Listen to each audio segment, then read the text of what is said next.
I had an opportunity to die. I actually got hit by a drunk driver in a car in Mexico, and I was gone for 4.5 minutes. Wow. And that will shape and change your life and your perspectives. Yeah. And I had that out of body experience, the whole bit, came back into the car. That's when we were first starting Giant. That combination will give you a different perspective of life and how much time we have and what it really looks like. This is the Live, Lead, Last podcast.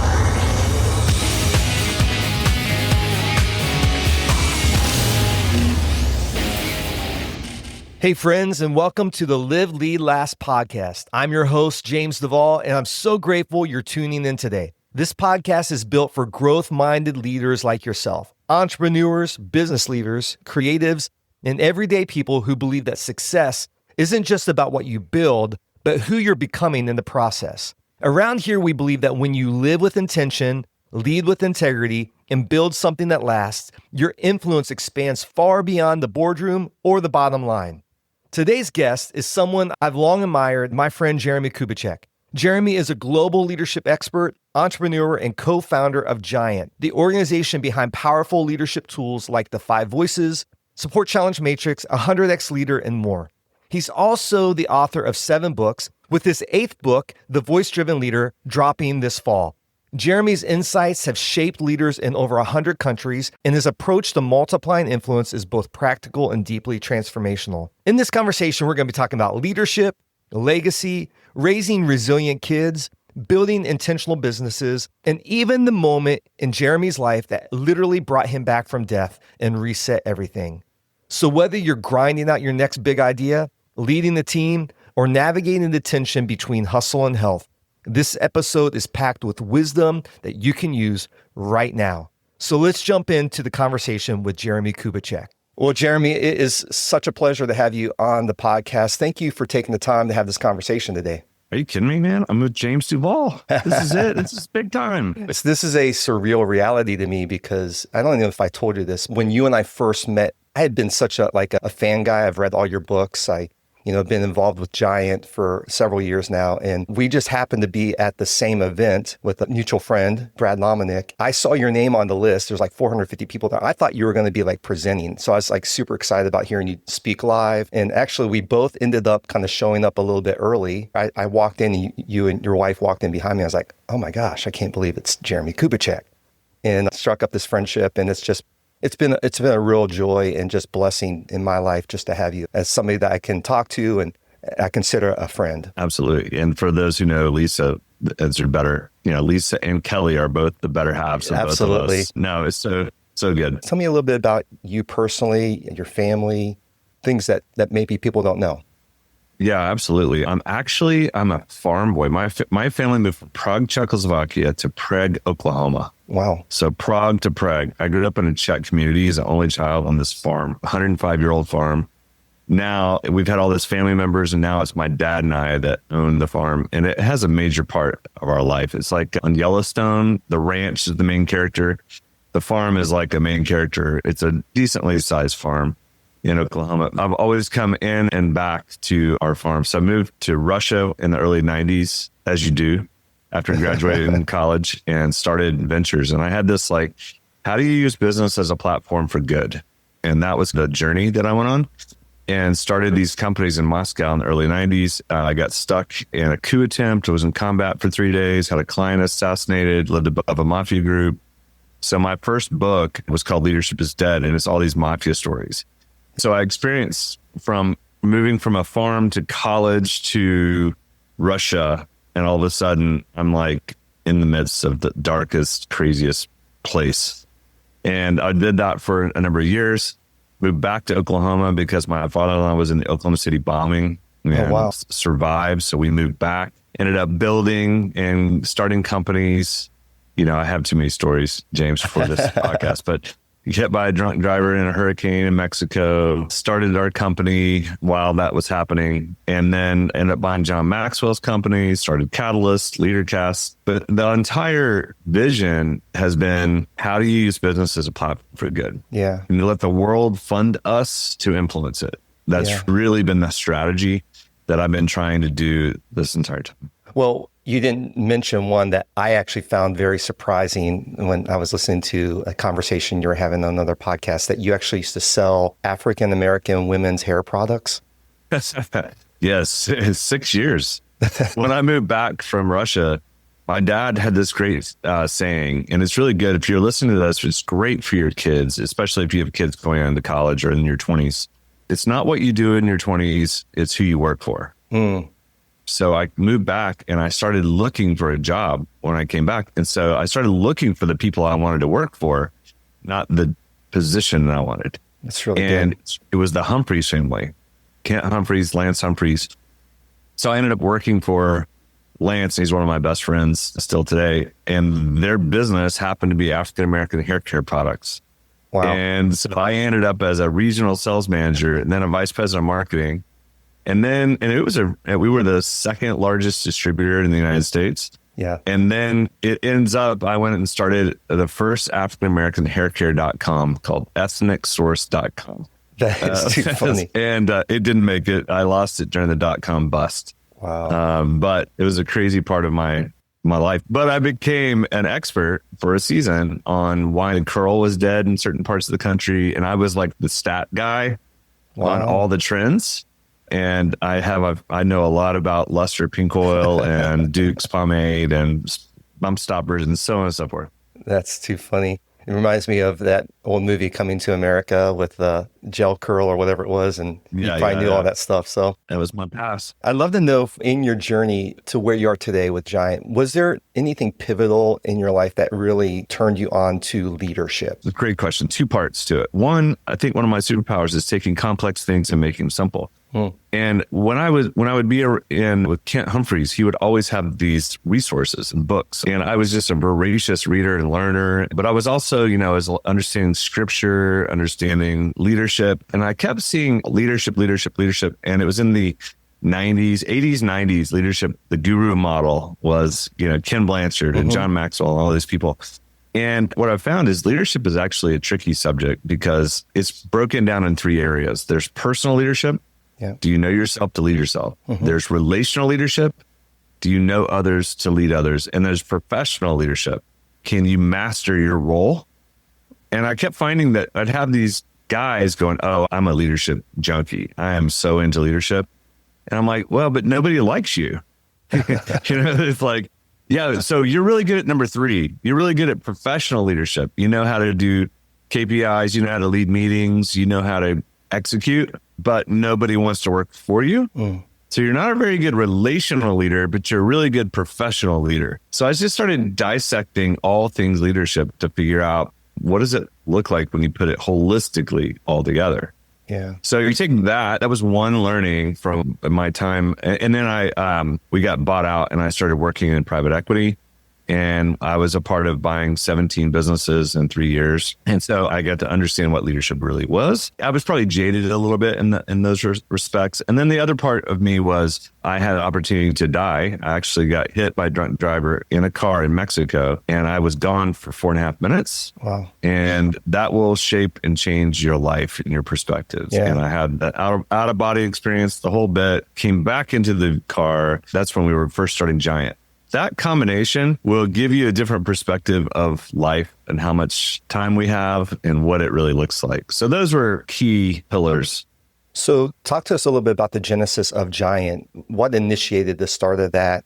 Take us back to the beginning, and what did that look like? So again, back to a book. I was working for this private equity group, and back in the day, you had to go to Kinko's and make copies for things, And I went to Kinko's and I saw this book while I was waiting, and it was $1 Million Consulting.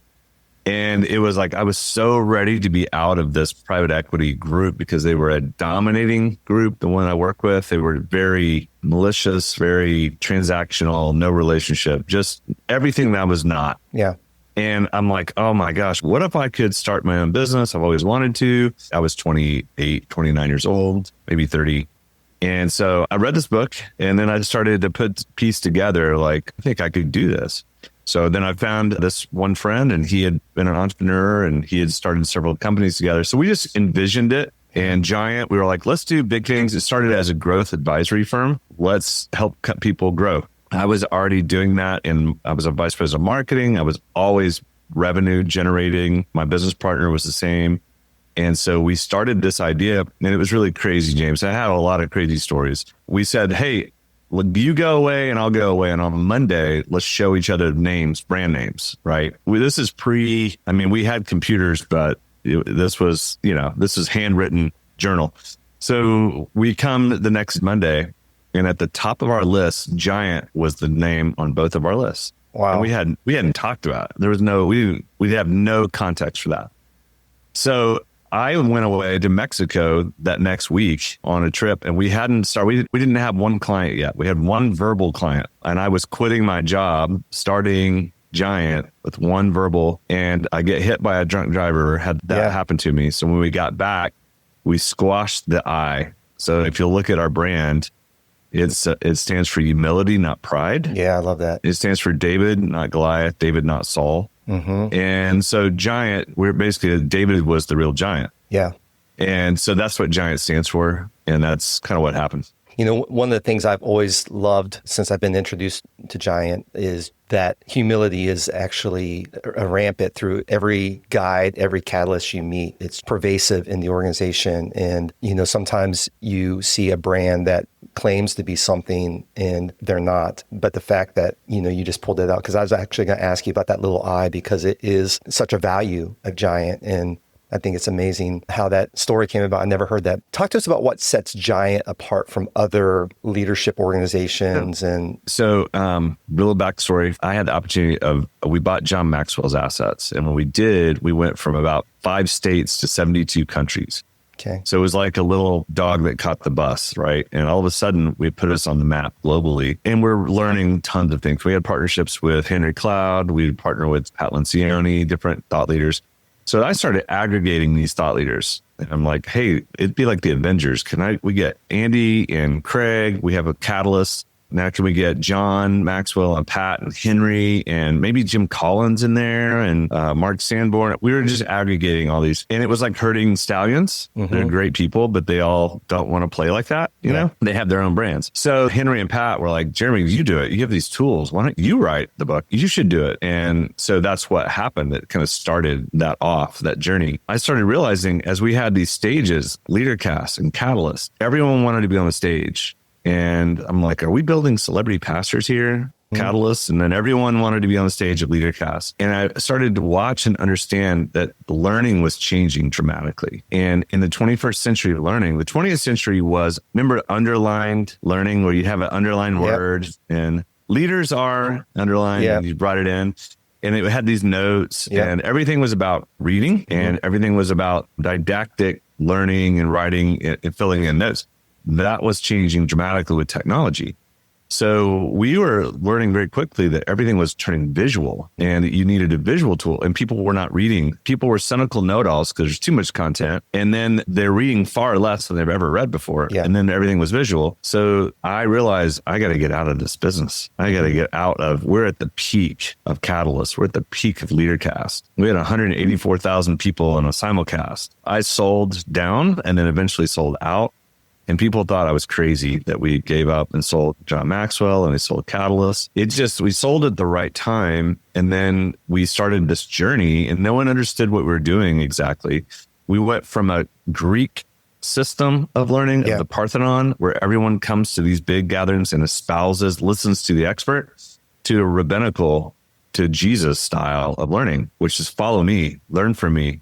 So we teach these tools and we start to spread. And so what's happening right now is almost very similar to what I think experienced in the Roman culture of Jesus' time. It started to spread because we started giving and equipping tools to people, and then they start using it. And when they start using the tools, real transformation happens versus coming to listen to another sermon or coming to listen to another big guru on stage and, a little bit of knowledge. And that was amazing. But in this case, we're actually equipping people on how to lead so that when you teach, you learn. So we're teaching people to teach people. So it's like true development, true discipleship from a leadership perspective. So it's completely backwards. But I was with John Acuff the other night for dinner, and we were just talking about John. He's awesome and he's killing it on stage, but he doesn't have the back end. And we have the back end, but we haven't done a lot of stage. It's an interesting dichotomy in this world of stage heavy. Yeah, I love it. And I love the fact that you can take any tool that Giant has, and we have a lot of tools, a lot of frameworks, and you can learn it and you can easily apply it immediately in any context, in family, in business, and a relationship. And I think that's what I found so attractional for myself as a coach, as a facilitator, as somebody who wants to bring impact into the world, is that it's not theoretical, it's very concrete, and you can actually take it and apply it right away to others in your life, which I think is really powerful. Absolutely. I know what it feels like to lead on empty, exhausted, distracted, and wondering if you're really making an impact. That's why I created the free 5-day leadership reset. Each day, I'll send you a short video and a practical tool that you can use right away to realign your mindset, recharge your influence, and reconnect where it matters most. Whether you're leading a team, your family, or just trying to lead yourself well, this reset is for you. You can get started today by going to liveleadlast.com/reset. I guess the foundational tool would be 5 voices. You've pivoted as an organization to really focus on 5 voices. So can you talk about 5 voices, the creation of it, a little bit about that? Yeah. So we look at it like 2 ways. So the 5 voices are like lenses, so you can see people. We were doing this event called XCore, and we had all these CEOs in Atlanta, and we were using Myers-Briggs, and Myers-Briggs is awesome. We're big fans of Myers-Briggs. We're big fans of any psychometric, any tool, DISC, all the Enneagram. They're all can be used really well. If you do them right, they're really amazing. The issue, though, it wasn't simple enough for a 13-year-old, and it wasn't sticky in scaling inside an organization and not sustainable. So a lot of people do is they'll get really excited about it for 2 weeks, 3 weeks, maybe a couple of months, and then it dies. Yeah. And we were noticing it with our clients. So Steve, I challenged him, we have to have something. And Steve went away, and Steve's brilliant on the psychometric side on personality, and literally formed a framework of the 5 voices to simplify the big 5 and Myers-Briggs, and creating a system that makes it simple. And it really wasn't even Myers-Briggs. It was Carl Jung. There's some of the base. So we took Carl Jung, we took the concepts from the big 5, put them together in the vein of liberation. And how do you actually free someone? But how do you teach people to teach people? And that's where we came up with the 5 voices. And Steve started it, and then we all worked on it. And then I wrote the book with him, and we started building it out. And this was in 2015, and it started to scale and scale. And so now it's like Google uses it globally because it's simple. It sticks, it stays. And we just finished a Google Asia conference in India. They're just like, oh my gosh, this is amazing. And so it's in Kenya, it's in Norway, it's in Korea, different places are using the 5 voices because 2 things. Number 1, it doesn't label you. It helps you understand all the voices, but which one is your primary voice? And then 2, it's simple enough for a 13-year-old. So families can use it, teams can use it, and it truly scales. So from that, you take the lens of seeing people through the 5 voices with our practical tools of Giant, and now the leadership tools. So you put those together, and it's a leadership language that organizations, that teams, that families use. And that's the beauty of what Giant is about, what the 5 voices are about. Yeah. And that's the sweet spot on it. I think we did Myers-Briggs. Yeah. You're not going to sit across from somebody and kind of go, okay, you're an ENFP, I'm an ISTJ. So how do we relate? It's too complicated. But if I know that you're a connector, I know some of my tendencies as a creative pioneer, then I can actually lean into communication and build influence and trust with you and those things. And I love the fact that all the tools go back to those tendencies that, come out of every 5 voices. I don't think there's anything else like that in the market. No, we don't think so. And the hard part is like, we're not just a psychometric. So like strength finders or what, it's actually a system. It's a language. It's like you're learning a language of another person. Yeah. And the next book we're writing is called The Voice-Driven Leader. And the idea is if you know the other person's voice, then you can speak their language. Yeah. Just like if I go to France and I speak French, I'm going to have more influence than if I forced them to speak English. One of the things I love about Five Voices too is it's so powerful, not just in the business space, but like you said, a 13-year-old child could understand it, and it applies to marriage, to parent-child relationships. I know my wife, Lisa, and I, we use it all the time in our coaching of couples. We talk to each other about our tendencies and use it in our personal relationship. And you're on the forefront of it because you helped create it. And you found this such a powerful tool for your own family, especially in the parenting space. I'd love to hear a little bit about how you've used it in your family. Yeah, I'll tell you, if you're a parent, it changed everything. And it was the most, outside of like faith in Jesus, it is the most significant thing that changed our relational dynamics. Because the whole idea, we have 3 kids, and we have a girl, boy, girl. And so my wife and we figured out ourselves, I'm a connector. She's a guardian. We're nemesis voices. Our foundation voice is nemesis. So what are the tendencies of a guardian? They make up 30% of the population. Tendencies of a connector, they make up 11% of the population. So we started to understand those dynamics first. Then we got into our kids and we're like, oh my goodness, around 12, 13 years old, you can figure it out with your kids. Our daughter is a creative. Our son is a guardian. Our youngest is a nurturer. We have no pioneers in our family. Okay, that's interesting. So when you started to play with it, it started to give grace to each other. We started to know how to bring support and how to bring challenge to the kids. So my son, for instance, he's my nemesis voice. I was trying to break him like he's so strong-willed. No, he's just a guardian. He's just detail-oriented. He needs more facts and he was more logical. And he wants to be outdoors and he wants to enjoy. He's a guardian connector. He wants to play. He wants adventure. And I'm writing books, or I'm in my head, or I'm thinking about the future. Yeah. So I had to really learn how to be present with my son. And that was really hard for me. But that relationship, he now works with us and we're partners in a venture. And we have this amazing relationship. And it was because of understanding his language, understanding his voice. And the same was true with my wife, with our oldest. Yeah, I can imagine as a guardian voice who wants structure and repeatable systems and stability, and you being the guy who has a new idea for a new business every week, that could be a little bit, you can feel a little bit like competing instead of actually complementing each other. And I love what you and Will are doing now, even with 6 Summers. And I can see how that relationship actually really works well. Talk to us a little bit about 6 Summers. Yeah, and that's just what's so fun is this. So I'm going to tell you how much the tools work and how much the 5 voices work. My son, we build such a great relationship. We learned each other. We learned each other's language and we learned to speak. And he learned how to speak connector. And I learned how to speak guardian, and it worked so well. We moved to London. We had just some amazing couple of years. We came back. They wanted to move back to Oklahoma, which is, I didn't think I would want to move back, but they did. And my son played football. He went on to become a decathlete at the University of Oklahoma, stud kid, great athlete. We were using the tools the whole time. I started building the system. And so I started to build an apprenticeship track for my kids between 13 and 15 and 16 and 18. I got really intentional and I started using, here's the tools I wanted them to learn, here's the books, but I did it based on their wiring. So with Will, it was very detailed. It was like an Excel file. For my creative daughter, it's like, hey, you want to write a book? Okay, let's build these. For my youngest, it was just different for each one. What happened with Will, he was like, this is unbelievable. He graduated from college. He had these job offers and he goes, hey, I think I'd rather start a business with you.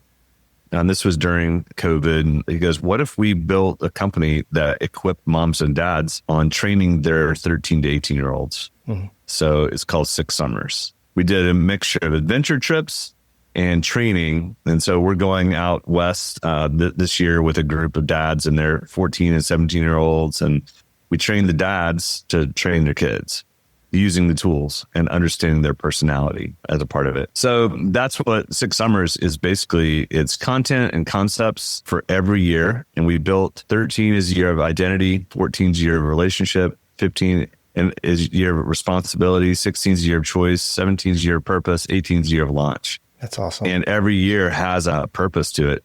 And then based on girl or boy, doesn't matter. We basically create tools and concepts for parents to know how to become more effective in the teenage years. I have 3 adult kids, and if I would have had that tool back when they were starting their teenage years, I would have grabbed that thing up as soon as possible because teenage years are difficult already as parents. Absolutely. You're trying to figure out these aliens that are in your house, right? That, hormones and everything. But to have that tool is so impactful. And I think it's really cool too, that it's not something that is like built by somebody, some expert out here. It's like you and your son built this together, and so you have this perspective from your kids of your intentional ability around their voices, but also their input on it. As a parent, you would know that, hey, this is going to connect with my kids because it was helped build by kids, which is really powerful as well. Absolutely. And it's been so rewarding. If you meet any of our kids, people are always going, oh my goodness, your kids are so put together. Wow. Well, it's intentional training and giving them an opportunity, but we gave them a chance to learn the tools for themselves. It's called self-awareness. And then they learned how to relate to other people.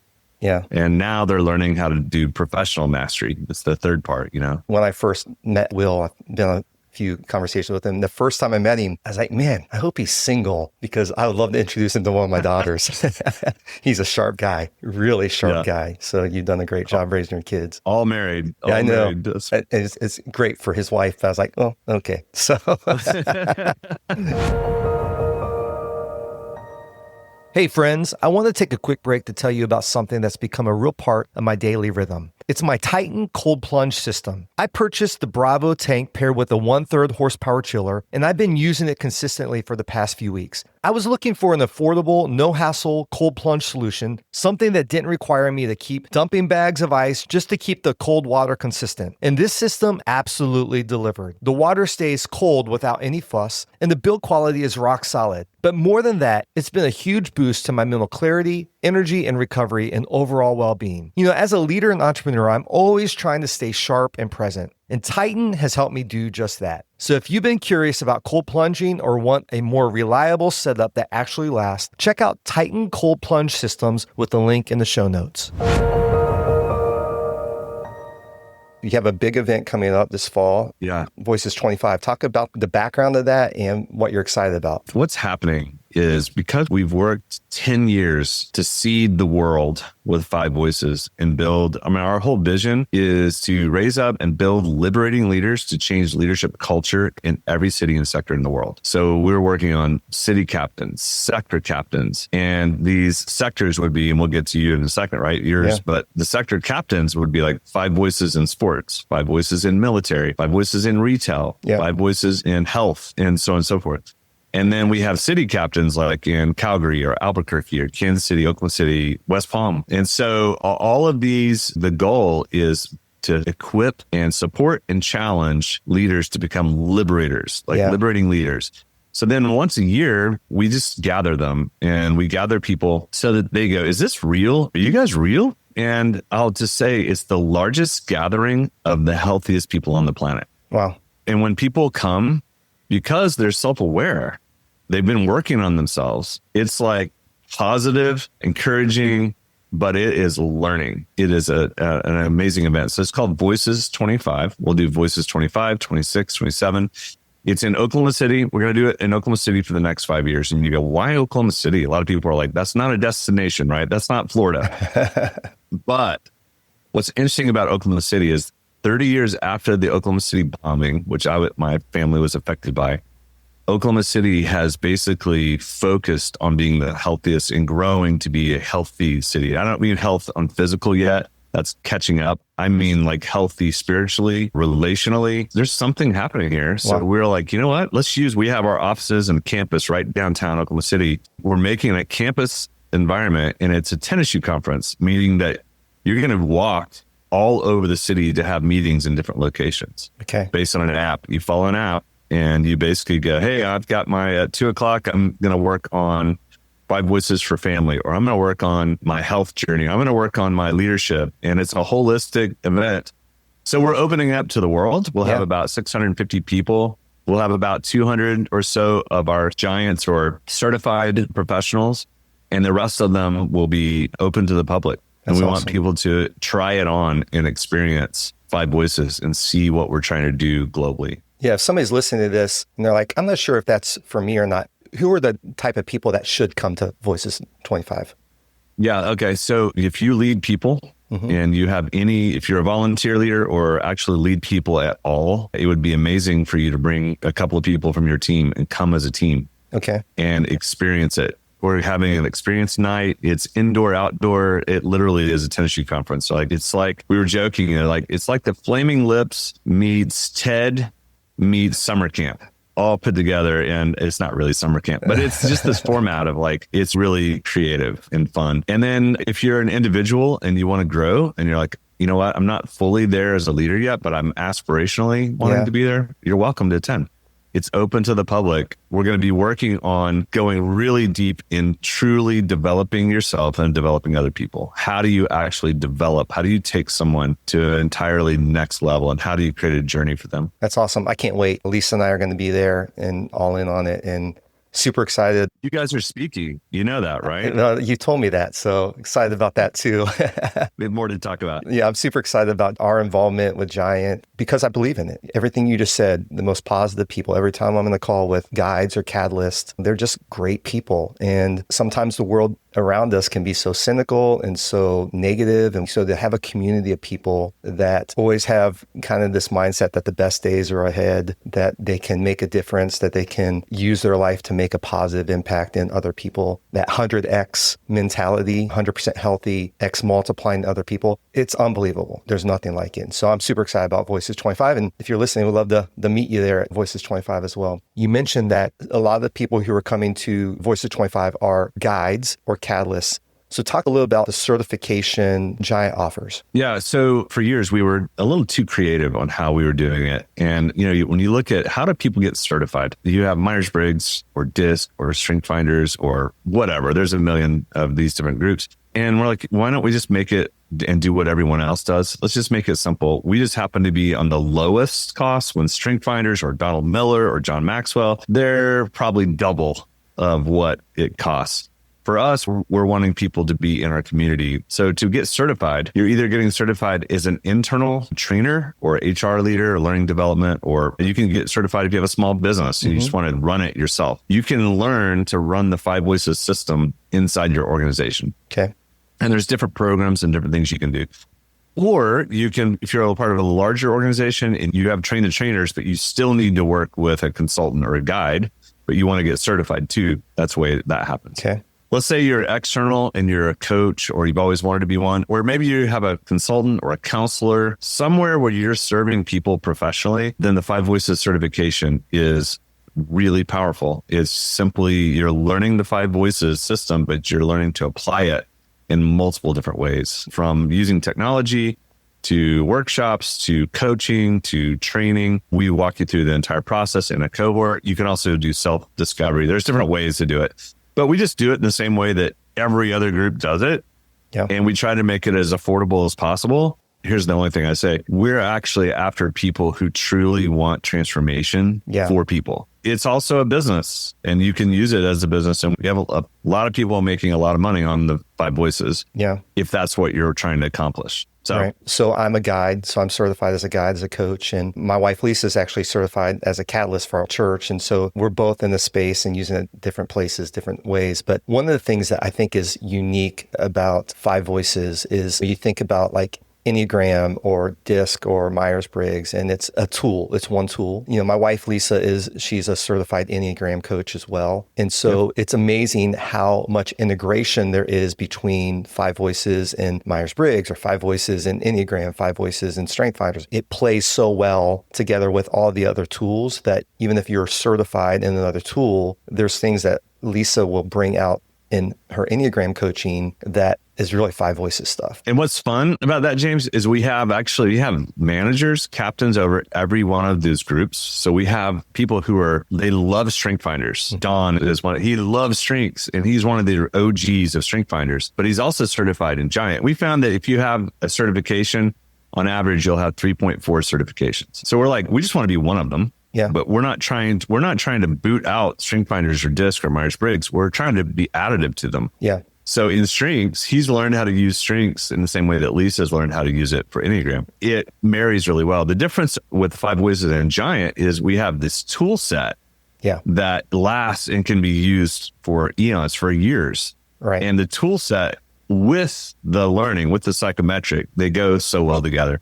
So that's a great point. It's like, if you're certified in some other area, just explore it. And it's, you might want to send your link out, James. Yeah, I'll put a link in the show notes for people who can check it out. And even to take the assessment, you can take it for free, which you can send the link. Yeah, I'll put all those links in the show notes because I really believe in it. It's changed my life. It's changed my leadership. And on this podcast, you're going to hear me talking about know yourself to lead yourself. You're going to hear me talk about support challenge matrix. You're going to talk about the influence model. You're going to hear me talk about all these tools. They are transformational in nature and the language they have. So I encourage everybody to check that out. I want to talk a little bit about legacy. What does that mean to you? And how is that woven into, the Giant journey, the DNA of Giant, or just your own personal expression? So when I was in Mexico, we were in this hurricane. We went to see Signs with Mel Gibson. Yeah. And you remember that? Crop circles. And if you haven't watched it, I'm going to run it for you. He had 20 years. You should have watched it by now. Exactly. He loses his wife and it changes his legacy. And he was a vicar and he gave up his faith in God and it made him a better man and all this stuff. So then at the very end, there's faith and he gets his faith back. Well, it affected me. I get out of the movie. We're in a hurricane. It's like 10 o'clock at night. Like, we're trying to figure out how to get to our hotel, which is 2 blocks away from us. And we saw this entrepreneurial taxi driver, like, hey, take us over there. So I get in the car and I start thinking, okay, God, if anything happens to Kelly, I don't want to be like Mel Gibson. I don't want to give up my faith. If anything happens to my kids, I'll trust you. If anything happens to me, I'll trust you. And as soon as that happened, we looked, and my wife screams out, and there was a drunk driver who ran through a stoplight, hit our car, crushed me and her. She broke a shoulder. I got pushed into the driver's side and 9 ribs snapped. Wow. My sternum came out. I severed my intestines. I was paralyzed from waist down in Mexico in a hurricane. So all of a sudden, I can't breathe. I'm screaming externally. Internally, I'm like, well, we just talked about this. I trust you. Okay, I trust you. And here's where I'm going to answer your question about legacy. Here's what happened. 30 minutes in, I realized I'm not going to make it. I can't believe I'm going to die in Mexico. I never thought it'd be Mexico. And I started getting very real. And I asked God, of all the things I've started like 20 something companies. I've done a lot of stuff, right? At that point in time, I wasn't thinking about any of those things. The only things I could think of was, God, was I your man? Was I a good husband? Was I a good dad? And that's all I could think about. And so I'm having these legacy conversations at the end of my life. And those are the 3 things I thought of. As I'm literally breathing my last breath, and I couldn't get any breath, I look up at Kelly and I shook my head like I couldn't talk. So body language, I'm not going to make it. And she looks over me and I'm like, I couldn't believe she said this. She looks over me and she goes, I just want you to know you were God's man. You were a great husband and you were a great dad. Wow. And I'm like, how did that happen? That's what I was just talking to God about. And I breathe my last breath and I float above the car and I leave the earth for 4.5 minutes. And and that was legacy. Yeah. My legacy, was I your man? Was I a good husband? Or was I a good dad? Wow. And of all the things I've done and worked on, I wasn't thinking about my private equity or the companies or the .coms or the blah, blah, blah. And what was my legacy?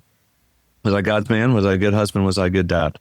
That's why we're doing this. Yeah. We're basically partnering with you and Lisa to do 5 Voices for Family. Right. So that we can help people build a legacy. We can help them connect with each other.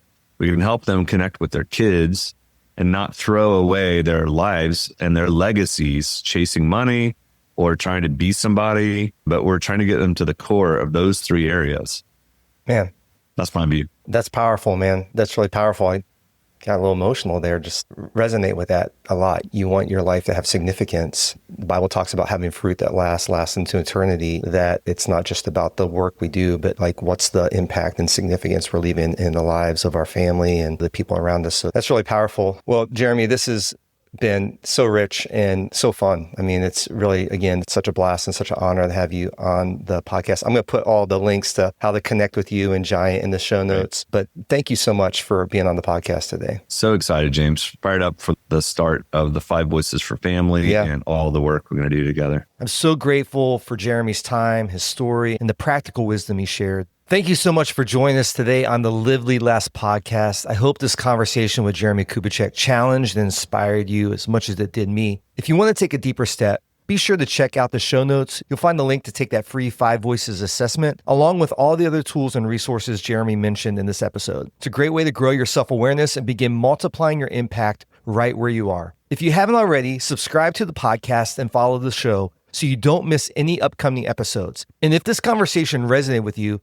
I'd love it if you'd share it with your friends or teammates. Invite them into the journey. If you want to go deeper in your personal and leadership growth, I'd love to invite you to be a part of my weekly email list. It's a curated resource packed with tools, insights, and practices that help you live with clarity, lead with purpose, and last with intentional impact.